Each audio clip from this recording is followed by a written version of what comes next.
मानव युग को 4 युगों में विभाजित किया गया है: सतयुग, त्रेता युग, द्वापर युग और कलयुग। इनमें से सतयुग और त्रेता युग को सबसे पवित्र माना गया है। ये ऐसे युग थे जब शरीर, मन और हृदय सभी समान रूप से पवित्र होते थे। ये माना जाता है कि कोई भी पवित्र पुरुष, जैसे कि कोई ऋषि, कोई पुजारी या कोई दिव्य अवतार, उन्होंने सतयुग में कुछ कहा हो, वो निश्चित रूप से सच हो जाता था। उस समय में दिए गए आशीर्वाद और श्राप अत्यधिक प्रभावी होते थे। ये एक ऐसा समय था जब प्रकृति के सभी जीवन रूप एक दूसरे की भाषा को समझते थे। कष्ट तब कम होते थे। शुद्ध हृदय आत्मा के मुंह से जो भी कुछ आया वो सत्य हो गया। इसीलिए पीड़ित या सुखी, महिला या पुरुष द्वारा दिया गया श्राप भी उतना ही प्रभावी था। ऐसे ही एक घटना है जब देवी सीता ने एक गाय, एक नदी, एक केतकी का फूल, एक तुलसी का पौधा और एक पुजारी को श्राप दिया था। ये कहानी त्रेता युग के समय की है, जब भगवान राम अपने भ्राता लक्ष्मण और अपनी पति देवी सीता के साथ वन में निवास कर रहे थे। उस वक्त राजा दशरथ की मृत्यु हो चुकी थी और फिर एक दिन श्राद्ध का समय आया, जिसमें परिवार के मृत पूर्वजों को तर्पण दिया जाता है।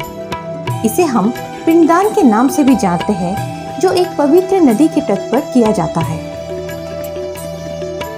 जब वे तीनों गया के फाल्गु नदी के तट पर पहुंचे, तब श्री राम ने पुजारी से पूछा कि पूजा की सामग्री के लिए कौन कौन सी वस्तु की आवश्यकता है।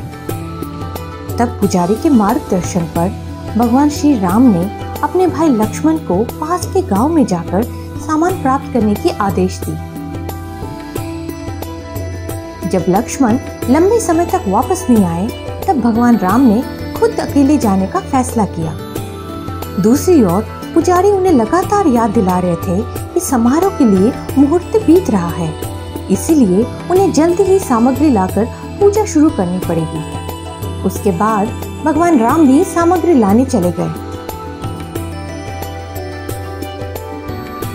इधर माता सीता चिंता में डूबी हुई थी, क्योंकि समय बीत रहा था और भगवान राम और लक्ष्मण कहीं नहीं दिख रहे थे। फिर पुजारी ने फिर से सीता को मुहूर्त की याद दिलाई। तब माता सीता ने एक फैसला लिया कि वो भगवान राम और लक्ष्मण के बिना ही पूजा आरंभ करेंगे और जो भी सामग्री उपलब्ध है उसी से ही अपने पूर्वज को संतुष्ट करने की कोशिश करेंगे। उन्होंने पुजारी को अनुष्ठान शुरू करने का आदेश दिया। जब अंत में माता सीता ने पिंडदान समारोह की अंतिम रस्म पूरी की, तब उन्हें एक दिव्य आवाज सुनाई दी, जिसने कहा कि उनका प्रसाद ग्रहण कर लिया गया है और अब ये अनुष्ठान पूरा हो गया है, अर्थात उनकी पूजा सफल रही। देवी सीता के हृदय को यह सुनकर शांति मिली कि भगवान दशरथ ने उनका प्रसाद ग्रहण कर लिया और पिंडदान समारोह सफल हो गया। हालांकि वो ये भी जानती थी कि भगवान राम और लक्ष्मण उनकी बातों पर विश्वास नहीं करेंगे, क्योंकि सबकी धारणा ऐसी है कि पिंडदान का समारोह केवल एक पुत्र ही कर सकता है, पुत्री नहीं। इसीलिए माता सीता ने फाल्गु नदी, समारोह में इस्तेमाल की जाने वाली गाय, बरगद का पेड़, केतकी का फूल, तुलसी का पौधा और पुजारी को अपना गवाह बनने के लिए कहा। उन सभी ने माता सीता के इस आदेश को मान भी लिया। जब भगवान राम और लक्ष्मण वापस आए, तब देवी सीता ने उन्हें पूरी घटना बताई कि कैसे उन्होंने सटीक मुहूर्त पर पिंडदान का समारोह समाप्त किया। तब देवी सीता ने अपने गवाह को बोला कि श्री राम को उन्हें सारी सच्चाई बताए, परंतु केवल वट वृक्ष ने उनका साथ दिया और बाकी सारे चुप रह गए, क्योंकि वो श्री राम के डर से भयभीत हुए पड़े थे।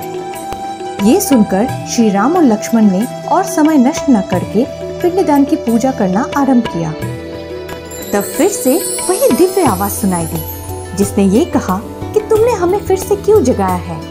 सीता ने विधि पूर्वक पिंडदान की पूजा पूरी की और हम इससे बहुत संतुष्ट हो गए। फिर हमें दोबारा क्यों जगाया गया है। ये सुनकर श्री राम और लक्ष्मण लज्जित हो गए कि उन्होंने माता सीता पर विश्वास नहीं किया। माता सीता को अपने गवाहों की प्रतिक्रिया देखकर बहुत दुख हुआ।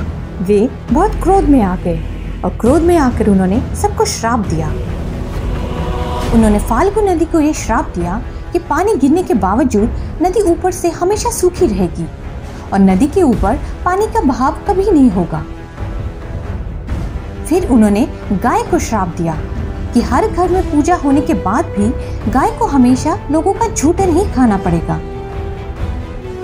उन्होंने पुजारी को यह श्राप दिया कि चाहे वो कितना भी धन कमा ले, परंतु उनकी दरिद्रता हमेशा बनी रहेगी। फिर उन्होंने केत के फूल को यह श्राप दिया कि भगवान शिव की पूजा में कभी उनका उपयोग नहीं किया जाएगा। अंत में उन्होंने तुलसी को यह श्राप दिया कि कभी भी वो गया की मिट्टी में नहीं उग पाएंगे। परंतु बरगद के पेड़ ने माता सीता का साथ दिया, इसलिए माता सीता ने बरगद के पेड़ को एक वरदान दिया कि उनकी उपस्थिति पिंडदान के समारोह के लिए अधिक आवश्यक होगी। हम आज के समय में भी इन चारों पर माता सीता के श्राप का प्रभाव देख सकते हैं। तो दर्शकों, ये था आज का प्रसंग और हम आशा करते हैं कि आपको ये प्रसंग अच्छा लगा। वीडियो पसंद आए तो वीडियो को लाइक ज़रूर करें, सब्सक्राइब करें हमारे चैनल को और बेल आइकन को हिट करना ना भूलें। धन्यवाद।